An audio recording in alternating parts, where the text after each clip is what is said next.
All right, time down for all things Gators. Dan Hicken and Frank Frangie. What's up, Hick? Oh man, talk about sucking the life out of a football season. He's done it again. Brought to you by our friends at Southeast Orthopedic Specialists, se-ortho.com for all your orthopedic needs. I mean, it is what it is. Let's talk about the game first. The offense is awful. The quarterback is terrible. They showed a little bit of life on one drive. But 0 for 13 on third downs, Frank. 0 for 13. I mean, I know Miami's good defensively, but they ain't that good.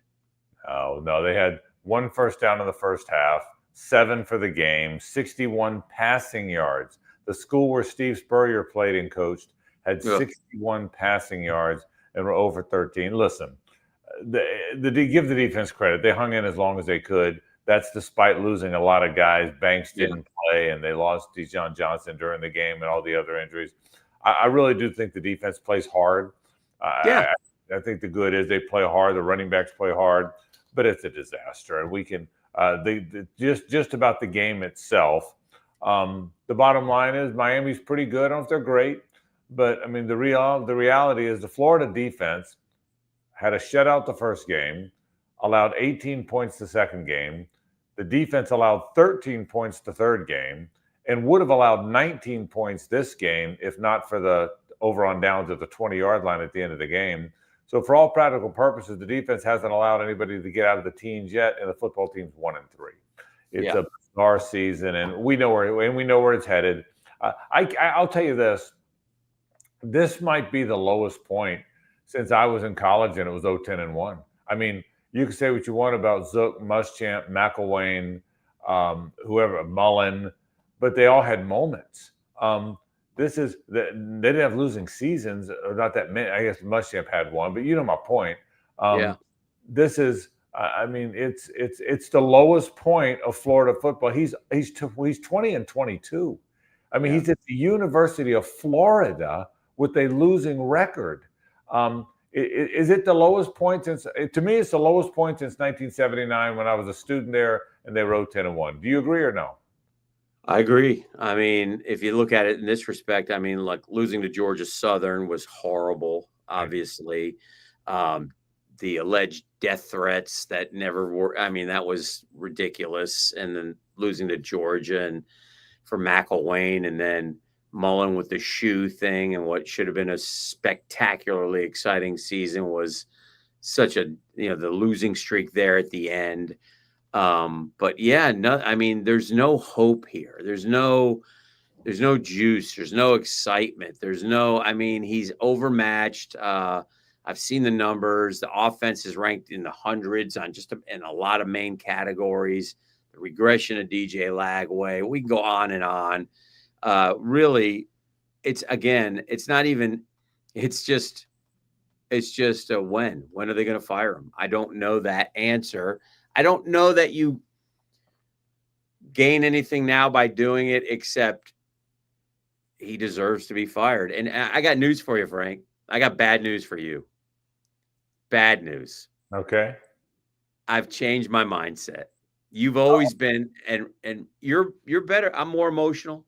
You're better at this, but I'm not putting up with this crap anymore. You don't get 4 years. You don't get 3 years. I'm moving on. If I can tell in 2 years, Frank, and so can you. And if we miss, so be it. I know. Well, Dan Mullen's 4-0. Dan Mullen cooked his own goose at Florida.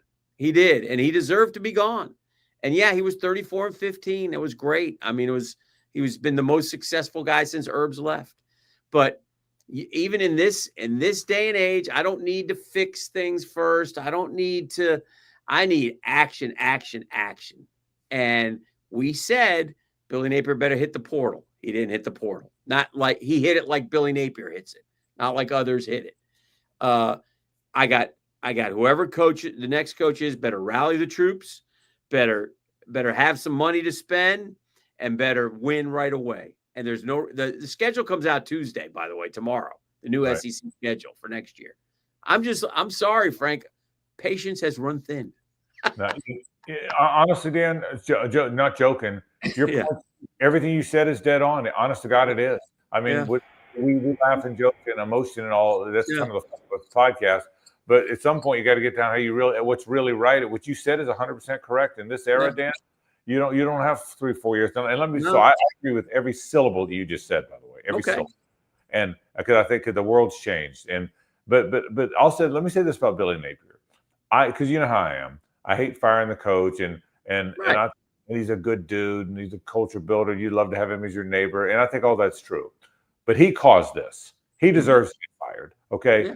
Despite the fact that he's probably a very good person and I wish him nothing but good in his life. And I mean that. I mean, I don't wish any bad on the guy. Sure. The real reality of this is he was stubborn. He was the smartest guy in the room. He everything people told him, he never listened. He never listened about a coordinator. He never listened about veteran coaches. He never listened about the portal. To your point, he was the smartest. He's stubborn. He was stubborn, arrogant, and selfish. And that doesn't mean he's not a good person, but that cost him his job, and he should lose his job for all of those reasons. And so it's time for him to go. As for the timing of when, I do think there's something to be said for Virginia Tech did it 3 games in, and then could still go to the portal and not use the redshirt year. They lost 12 starters immediately. Like immediately lost 12 starters. And I get that. You don't want to look up and all of a sudden 12 starters are gone from your football team. So wait one more week till the redshirt thing's over, which is what I'm guessing they're going to do. And then once they wait one more week, yeah, then you got it. There's nothing to be gained. People say, what is to be gained by doing it now? Well, I'll tell you, there's nothing to be gained by not doing it now. That's the I don't care who the interim is. I don't care what they do. Right. There's nothing to be gained now by not doing it. You get ahead by doing it now. At least you breathe a little life into your fan base. At least you say, listen, I get it. We're on the same page on this one. Let's go get it fixed. Until you make the change, you haven't told your fan base that. You haven't told your student body that. You haven't told your other players that. So it's time now. It's time now to make a change and then figure out what. And we'll talk about the list in a minute. But it's time now to do it. And I agree with everything you just said. Okay. Yeah, just give me a yay or nay on some of these guys. I don't think the prediction matters. I mean, you can tell me who you think, but do you have one guy you would like to be the next coach of Florida? Yeah, I think this, and I do think I'm taking the chalk here, but I do expect that it'll be Lane Kiffin. I don't know what Scott Strickland thinks of Lane Kiffin, but see, and you know this because we're old enough to know this. In the '80s, and I covered this story, there was always talk about Spurrier coming to Florida. Well, it wasn't time that the timing wasn't right. They had to get through the stuff with Galen. They had to get through. Spurrier had to become a more proven head coach. He had only done it a few years at Duke, or he just gotten to Duke, and even though he had done it in the USFL, he had, you know what I mean, Danny? The timing was at the end of that '89 season, the timing was right. Then everybody knew it's time to go get Steve Spurrier, so there was no surprise when it happened. Right. I think the same thing with Lane Kiffin now. Not that he was a graduate there, but Lane had some off-field stuff he had to get through. He had some stuff that we all knew about his life a little bit. He grew up. He had to grow up. He had to become a more seasoned head coach. I think he's kind of now it's time.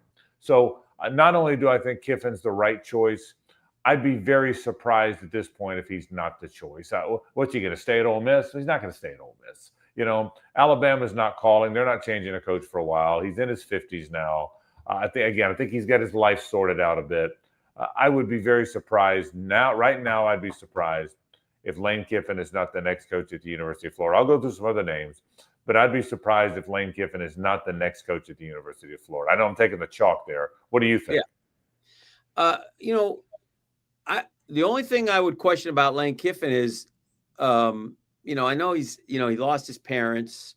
Been talking about that. His brother lives he's got a lot of family in Oxford now. I know now they can all up and move to Gainesville. It's just as easy. So that would be the only thing I kind of wonder. I'd be fine with Lane Kiffin. What I love about Lane Kiffin is he's got Florida swag. I think we need a coach who's got Florida swag. And we've had 2 of them, and they were the 2 best coaches that we've ever had. Well, we've had others, but their results didn't back up the swag. I'll throw you a couple names. I think Drinkwitz will get some play. 25-5 at Mizzou in his last 30, 17-1 at home. Did I read that right? That's pretty good. Yeah, that's pretty good. everybody's, I know Signetti's 64 years old, Right. the coach at Indiana, but man, oh man, the guy, his only 2 losses are to what?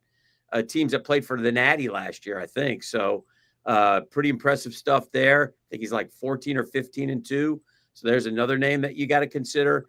You got to take shots at some of the big boys, call them, just make them say no. I think we've talked about that as well. But I just think we need somebody with some oomph right now. I don't think we can bring in the up and comer to coach Florida right now. Well, I think we've done that too much. That's my concern with Drinkwitz. Even though he's been at an SEC school and been successful, he still feels like up and comer guy to me. Okay. It still feels like that's what he is, and so I would not be as excited about him. You're right; he's done well of late, but me personally, he'd be just okay for me. You laugh, but I do think at some point, even through booster channels, that John Gruden will get a conversation with them. Now, the Florida job is probably too significant a job for a guy who's never coached in college football to get it. So I don't anticipate that John Gruden's going to be the next coach at Florida. But as far as edge and swag and offense, he's got all that now. That's all real. He does. I just don't know that he can get the Florida job because it's the Florida job, right? Especially with watching Belichick these first few games, all of a sudden he doesn't exactly look like a world beater, right? So I don't know. Again, throwing somebody into a college situation who hasn't been there is it's not as easy as it looks, or it's difficult. It's difficult. And I think Belichick didn't help guys like Gruden, but I think Gruden gets a conversation. But I don't sense that he's the next coach at the University of Florida. My concern with some of the guys that are up and comers is we've been there, done that enough, and now the world's changed. See, Billy Napier. If I used to say if the world hadn't changed and there was no portal and it was still old school recruiting, he'd build the best roster anywhere because he was good at that. But you know what? He still would have been stubborn as a coach. He still would have been stubborn as a play caller, and he still would have gotten fired. So I think I don't know what Scott Strickland's thinking. I do know that it's got to be a major player. He can't. As great as Todd Golden turned out, that was okay hiring Todd Golden for basketball, and it turned out to be great, by the way. But you could go get the San Francisco coach. That's. I don't think they can do this again. Their last coaches have been from Mississippi State, Colorado State, Louisiana, a defensive coordinator. I don't think they can do that again. I don't think they can do it again. I think they've got to go get it. But Lincoln Riley's not coming. Okay, Dan Lanning's not coming. I mean, they could shock the world, but I don't think so. Why would? What about Marcus Freeman? Yeah, see, Marcus Freeman's a name you hear a lot. I think he's a good football coach, good man, tough. Has he done it enough? And by the way, if I found out that Marcus Freeman was a coach, I'd be fine. I'd be fine with it because I like it. I like everything about him. But boy, I wish he had been at Notre Dame 7 years, not 2 or 3. I don't know that he's done it long enough. He's been a head coach one place, and he's done it for 2 or 3 years. And I mean, he wouldn't be my fault. What about you? What's your list? Well, I think we're getting all the same names. I mean, listen, Dan Lanning would be the top of my list. I think would be awesome. I like everything about him. I like what he's doing at Oregon. He doesn't, they're good every year. I don't know that he's going to come. I don't know who. I would love Marcus Freeman. I would love to have Marcus Freeman come down to Gainesville. I don't know enough. Somebody told me that maybe there's some things at Notre Dame that make it a little more difficult, and I don't know if those are still in place or not in place, but man, I would love to see Marcus Freeman, and I would certainly call him. James Franklin's another guy I would be interested in, and he's got a great situation at Penn State. Can he get him over the top? Maybe this is the year. I don't know, but that's another guy. I just want a proven guy who I'm just so jacked up about. It's going to come in here and take care of business and win football games. By the way, I saw Todd Golden yesterday. He was at the Jags game. Shout out to Todd Golden. He came and he was part of the Dreamfinders homes heading up there to the suite. So brought his family and catching them. And I just wanted to tell him, just make sure you beat the hell out of Miami and run it up on them on November 16th, if you don't mind. When they play in Jacksonville. I'll say this. Dan, I'll say this. I'd be great with Freeman. I'd be great with James Franklin. Yeah. And I do think that, and I think if offered, there's a chance they would come. I think it's easier to win in the South. I just do. That may be my Florida SEC arrogance, but it is my opinion. So I think it's easier to win here. So I think either one would entertain the job. That doesn't mean they kind of get the deal right. But I think Franklin, even though he's from Maryland, and Marcus Freeman, as you know, played at Ohio State, he was on the team Florida beat. But I still think they would entertain it. I don't think Lanning would. I don't think Lincoln Riley would. So if it's Riley, Lanning, Freeman, Franklin, I think the Penn State and Notre Dame guy would entertain it. I don't think Lanning comes, and I don't think Lincoln Riley comes. One more thing, and we'll wrap. But let me ask you this: let's say we get no's. We're not getting a good vibe. Okay. We go to the next group. USF guy, Golish, right? Yeah. The Tulane guy, Lane Kiffin said he's going to coach in the SEC. Fran Brown, Syracuse. See, I'm just throwing out some names off the top of my head here. Are any of those grab you? I mean, because I'm pretty sure you're going to say no because we want a big boy. But let's say we don't get any of those guys. Can you get some excitement for any of those guys? I can't. I think the guys you just mentioned, Fran Brown, John Sumrall, who's the other one? Fran Brown. You mentioned three guys. Sumrall, Golish, Sumrall, and Fran Brown would be great choices for Ole Miss or Missouri if Kiffin or Drinkwitz got the job. I think any of those guys would be great at Missouri. I think any of those guys would. This isn't Missouri and it's not Ole Miss. And I don't. Fair enough. So I don't think that. I want to stay with you for a second because I want to talk about real quick about the season in a minute. Okay. But those three for me this time around, I wouldn't be interested in. And again, they become the coach. I'll wish them the best, and I'll be on board because that's our job. Sure. But I think it's got to be a big hitter this time, at least for me. All right. As you move forward here, they do have a season to play. They got to play Texas and Texas A&M and Georgia and Ole Miss and Tennessee and FSU, who's good again. So God bless them. Are they going to win? Is this a 4-8 season? Are they going to get there? Is it 3-9? Is it? And would you pull when Texas comes in? How would you treat the quarterback situation, Dan? I'd open up the competition in practice and say, look, I honestly, Frank, I think that clearly promises were made to the family. I mean, I don't know how else to put it. There's nobody.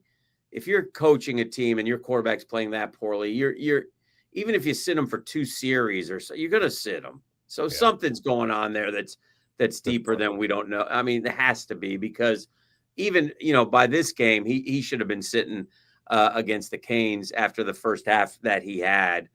He has this look about I don't know that it's even helping him being out there, quite frankly. So I don't know, but that's my first guess. But if it were me, I'd say, hey, every position's open. We're going to try. We're going to see what we can do. Like you said, I thought the defense played hard, but this is a 2-3 win season, in my opinion. I don't know how they can turn that around. Lagway made some, promises after the game, but he did not want to throw a pick. He was not getting the ball down the field. There was no time to it was a mess, man. Yeah. That's the worst offense we've seen in a long time from Florida football. I was worried they weren't going to score, and the last streak that we hold any truth to is going to get broken. I'm with you. So the reason I asked the question is back to the first thing. Okay, you can't fire him until after Texas because of the redshirt stuff. I get that. I don't know that I care that much about it, but I get it.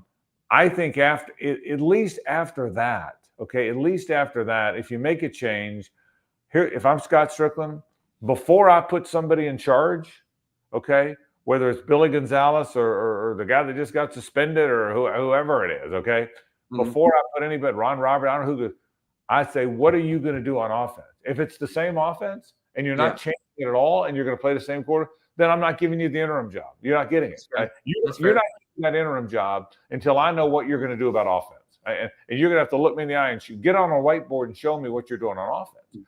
Even though you're not getting the real job, we still they got a bunch of games to play on national TV against great teams. With the defense, it probably can keep you in some of those games, I don't know that the defense keeps them in against Georgia, but I think the defense can keep them in against Kentucky and Mississippi State and so Texas A&M maybe. So we are going to watch the games, Oh yeah, So I would like to see Tramel Jones get a chance just to see what he's got, just to see if anything's different.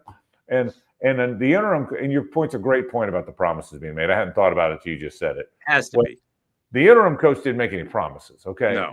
If the coach gets fired, the next guy up can get away from the shifting and the pointing and the bad play calling and the wide receiver screen. And Trey Wilson's got to be out of gas because of all the motion now, So hopefully, here's what I hope as we wrap. I think after the next game, certainly before the Georgia off date, it's got to happen. I don't think anyone's going to debate that. Right. Change something on offense, give another quarterback a chance, and then go get a coach. To your point at the top of the broadcast, top of the pod here, go get a coach who right now you got to go get 25 portal guys because you're losing a bunch, right? Oh yeah. So go get a coach who can go. That's why I don't think Kiffin, Gruden, one of these guys are all that out of the question. The game's changed, and these charismatic guys that everyone's going to respond to have a chance to bring in more people than John Sumrall does. And so I hope that's where they go. All right, these are tough times for the Gators. Tough times. All things Gators. Dan Hicken and Frank Franchi. And all kinds of weather, Frankie. Good to see you. Brought to you by our friends at Southeast Orthopedic Specialists, se-ortho.com. Frank, have a great week. You too, Eric. All right, buddy.